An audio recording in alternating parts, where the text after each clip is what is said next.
What's going on, everyone? So, the Los Angeles Times and Dan Wokey talked about how Walker Kessler is more likely than not available via trade, that teams are interested, teams have inquired, there have been conversations, right? But it doesn't seem like it's going to be a realistic option.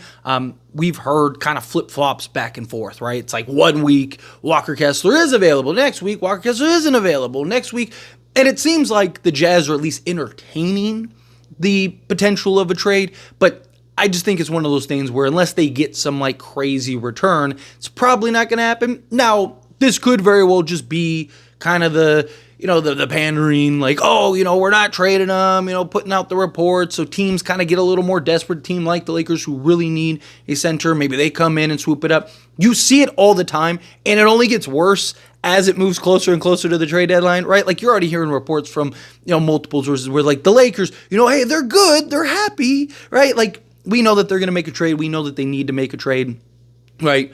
Look, I have always maintained Walker Kessler, ideal. I love the land Walker Kessler. But it's one of those things, if it happens, great. We'll celebrate it. We'll be pumped. We'll be excited, right? But don't expect it, right? Like, don't expect it to happen. I'm sure in 2 days, there will probably be another report that, Lakers were closing in on Walker Kessler, right? Because there were reports that, the Lakers could have gotten him or nothing. If the Lakers can get Walker Kessler, realistically, by any means, I've talked about getting a Colin Sexton in the deal or getting a, John Collins in the deal or whatever. Whatever you have to do, take on some salary, because both those guys make sense for the Lakers as far as, what they can create. Could also be without D'Angelo Russell, right? Now, you don't have the expiring where Utah might want the expiring, but somebody like John Collins, it's like, hey, we take on that contract, kind of give you another guy on a smaller contract, right? Like, we can work some stuff out, kind of whatever you got to do. Find a third team if you need to. Make it work, make it happen. But it's one of the, I've seen a lot of comments from people that are like, well, Danny Ainges he doesn't want to help the league. He doesn't want, I think a lot of people forgot that Danny Ainges and Utah were the reason that we were able to do the Westbrook trade.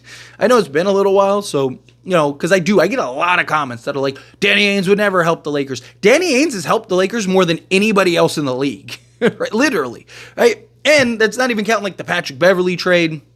So I don't think it's that. I do think that there is some reluctancy. The reports make some sense.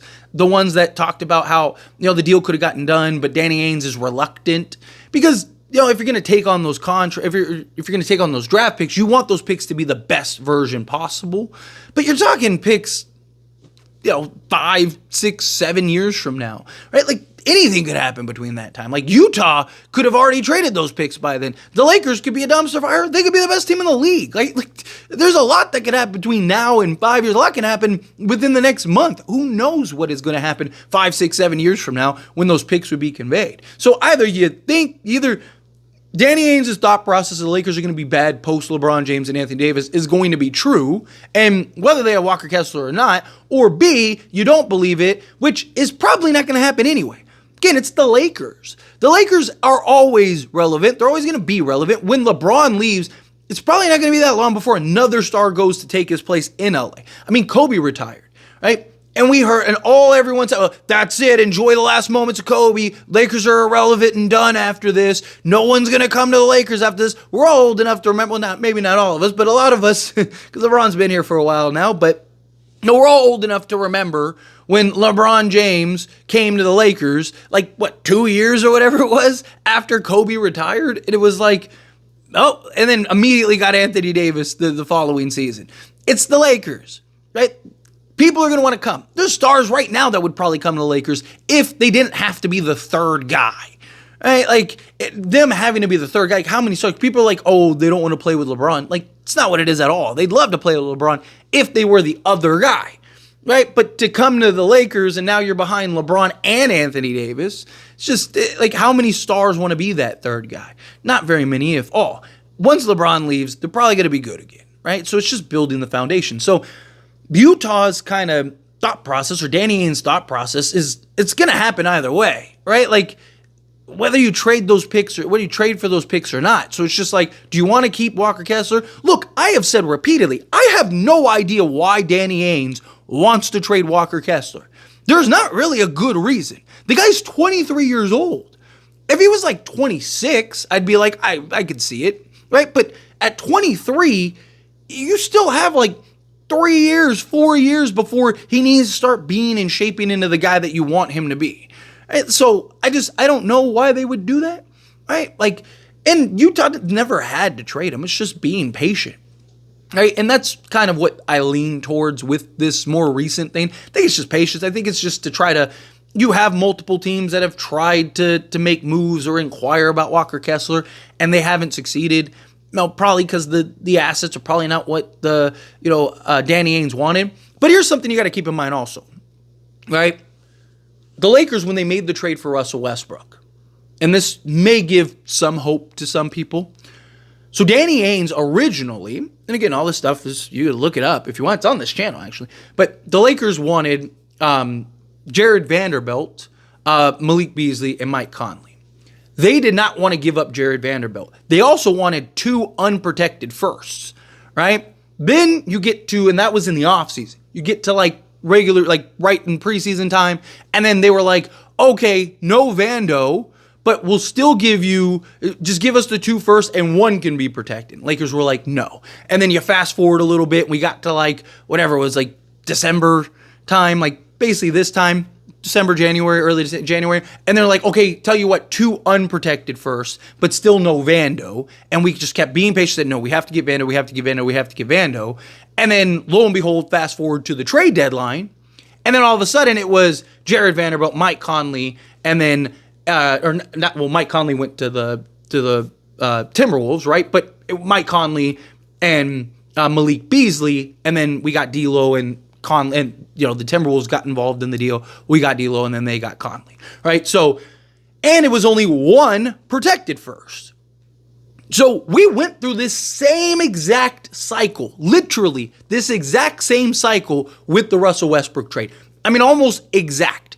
Utah was interested. Lakers almost had the deal done. Utah's not interested anymore. Lakers need to find another option. Utah's interested again. Never mind, they're not anymore. Danny Ainges wants too much. Danny Ainges has concerns about the Lakers picks. Danny Ainges gets the trade done. We're here right now, right? We're just waiting for Danny Ainges to get the trade done. So I wouldn't be shocked if it still gets done. But like I said, just for our insanity, right? Assume it's not going to happen. And then if it does happen, great. It's still a lot of time between now and the trade deadline. Things change rather quickly. And maybe it is something where, Lakers are playing hardball right now, or maybe Utah's playing hardball and one side will cave. Or maybe it's like the Lakers want a guy that maybe they're not willing to part with. Right? Like there's a lot of ways to go about it. But there's been a lot of reports that Lakers and Utah aren't they just got to kind of figure it out type thing. So a lot can change between them, but if going under the assumption that the rumors are true, that the most recent rumor is true, that he's basically off the table. If you're the Lakers, you need to just forget about that, right? Like, also, if you kind of get another deal lined up, that may now give you the leverage to maybe get that other, because it's like, hey, we're doing this deal over here. So if you still want our picks, now's the time. If you don't, then we're just going to go over here. We're going to shift over here. So what do you want to do, right? And you might be able to put a little more pressure on Danny Ainges, where Danny Ainges is like, they keep calling. He's going to call again in another day. Watch. Oh, there he is, right? Like, kind of just shake it up a little bit, kind of put him in the tick, tick, tick, tick, tick, tock, right? But I think Lakers need to be patient, stay the course. However, you need to make sure, or at least I hope, Rob Pelinka is still doing his due diligence. I hope Rob Pelinka is still having the conversations and trying to work it out for other centers on other teams. Because last thing I want to see the Lakers do is just kind of miss out on something just because they've been waiting. Because Lakers love to do that. Kawhi, Paul George, right? They've done it forever. Let's wait out on this guy over here. And then you don't get that guy. And then you missed out on all these other things that you could have done. I'm glad that the Lakers got the Dorian Finney-Smith, who has, by the way, been fantastic. But at some point, it's like, we kind of need you to, right? Get the next move. Because I don't think we're that far. I really do think we're in the thick of it. Dorian Finney-Smith has been fantastic. You get that perimeter guy, you get that 3-and-D wing, or a point guard, whichever one, and then you get that backup center, whether it's Walker Kessler or it's whatever, Jonas Valanciunas or whatever it turns out to be, right? Get it done, figure it out, right? Stay patient, stay the course. Again, there's a lot of time between now and February 6th. We're still a month away from the trade deadline. You're going to get a lot more rumor, a lot more speculation, a lot more craziness, madness. You're going to probably see some other little minor trades between now and then. But come that trade deadline, we're going to find out. We're going to find out a lot. But anyway, as always, this is a discussion, and I pass the question on you. Let me know your thoughts and opinions down in the comments below. What do you think? How do you feel? What are your thoughts? Do you agree? Do you think, like, yes, if you can get Kessler, but, stay the course, kind of, pivot if you need to pivot, quit waiting around for Kessler. Do you think, no, be patient, right?